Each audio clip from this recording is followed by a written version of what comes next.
Hey everyone, welcome to this explainer. Let's kick things off today with a massive and maybe slightly uncomfortable question.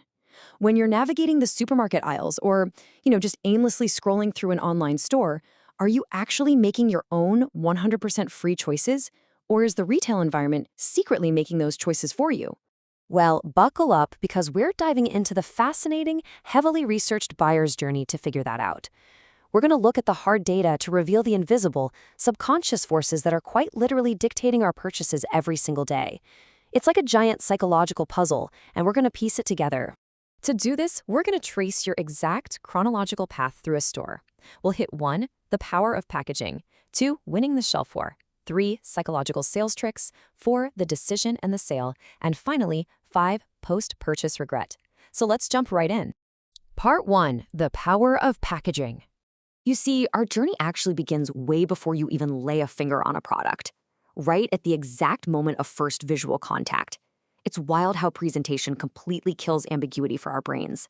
For example, researchers have found that wrapping a gift is essentially a cultural signal. It completely removes confusion, so the giver and the receiver instantly fall right into their expected social roles. And just like gift wrap signals a social role, everyday packaging, like the lemon yogurt from the Becker study, is secretly signaling a taste profile to your brain before you even take a single bite. Get this. The researchers in that Becker study digitally manipulated the yogurt containers and found something amazing. They revealed that angular, sharp packaging shapes literally make consumers expect a more intense taste. People perceived the exact same product inside an angular container as way more potent and powerful compared to when it was shown in friendly, rounded shapes. The shape alone completely hijacked their physical expectations of the food. No way, right? And it absolutely doesn't stop at shape. They also tested color saturation. And surprisingly, lowly saturated muted colors actually led consumers to estimate a higher price for the product. Why? Well, because incredibly bright, highly saturated promotional colors are so often used for massive discount sales, they can unintentionally associate a product with cheapness or low quality in our subconscious. It's a total backfire. Moving on to part 2, winning the shelf war.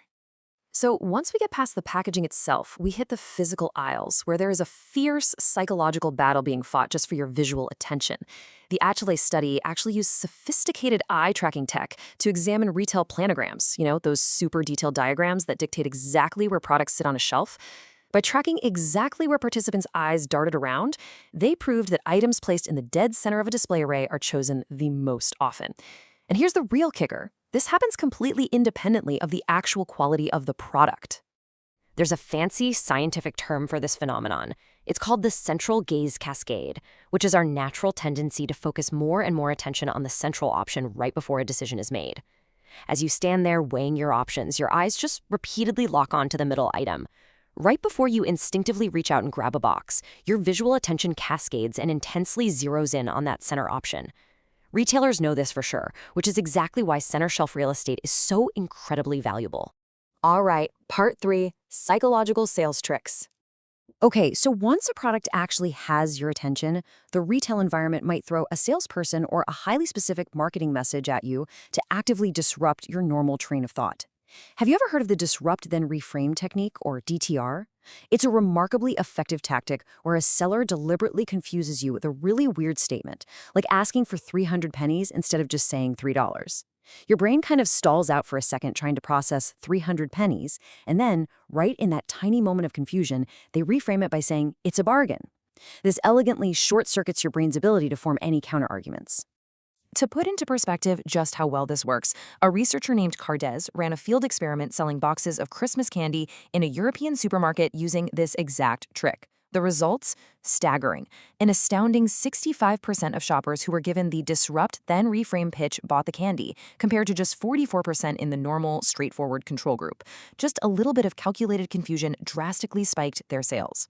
This whole trick brilliantly preys upon a psychological concept called our need for cognitive closure. Basically, that's the extent to which a customer absolutely hates ambiguity and desires a firm, solid answer. Some of us naturally hate ambiguity way more than others. We crave a clear answer just to ease the mental discomfort. Salespeople totally weaponize this. If you are highly unsettled by the confusion of that 300 pennies pitch, you're far more likely to just blindly grab onto the seller's reassuring reframe, hey, it's a bargain, just to end the awkward ambiguity of the conversation. Which brings us to part 4, the decision and the sale. Let's look at the actual mechanics of a purchase. Decades ago, researchers mapped out our internal active information-seeking process with the famous Engel-Colette-Blackwell, or EKV model. It all happens in 5 very distinct steps. Step 1, you recognize a problem. Hey, I need something. Step 2, you search your memory or the environment for info. Step 3, you evaluate your alternative brands. Step 4, you make the actual choice. And finally, Step 5, the outcome, where you feel either positive or negative about what you just bought. Now, during step 4, that absolutely critical choice phase, retailers universally rely on Robert Cialdini's 6 psychological principles to practically guarantee that you pull the trigger.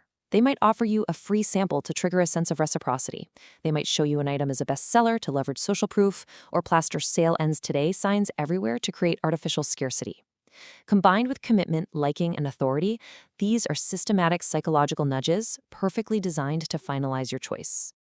And lastly, part 5, post-purchase regret. As the EKB model showed us, the buyer's journey really doesn't end at the cash register. That final step, the outcome, takes place entirely in your head after your credit card has already been swiped. We frequently experience cognitive dissonance, which is that sinking, deeply uncomfortable feeling you get when your actions directly conflict with your core beliefs. It's a completely universal human experience. Like if you strongly believe you're financially responsible, but you just completely blew your monthly budget on a luxury item, your brain experiences a very real, painful clash between your belief and your behavior. So how exactly do we fix that mental pain? Well, our brains do something pretty hilarious. A fascinating study by Nordvall looked at low-involvement shopping, specifically choosing between organic and non-organic groceries. Participants rated items, chose what to put in their basket, and then rated them again. The study proved that we instantly try to cure our cognitive dissonance by artificially inflating our mental rating for the item we literally just chose. If we picked the cheaper non-organic item over the eco-friendly one, we desperately rationalize it by suddenly deciding, actually, I like this one a lot more than I thought.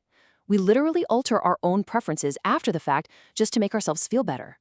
From the sharp angle of a container tricking your taste buds, to your eyes naturally cascading to the center shelf, to a salesperson deliberately confusing you to force a quick yes, the modern retail environment is an absolute masterclass in behavioral psychology.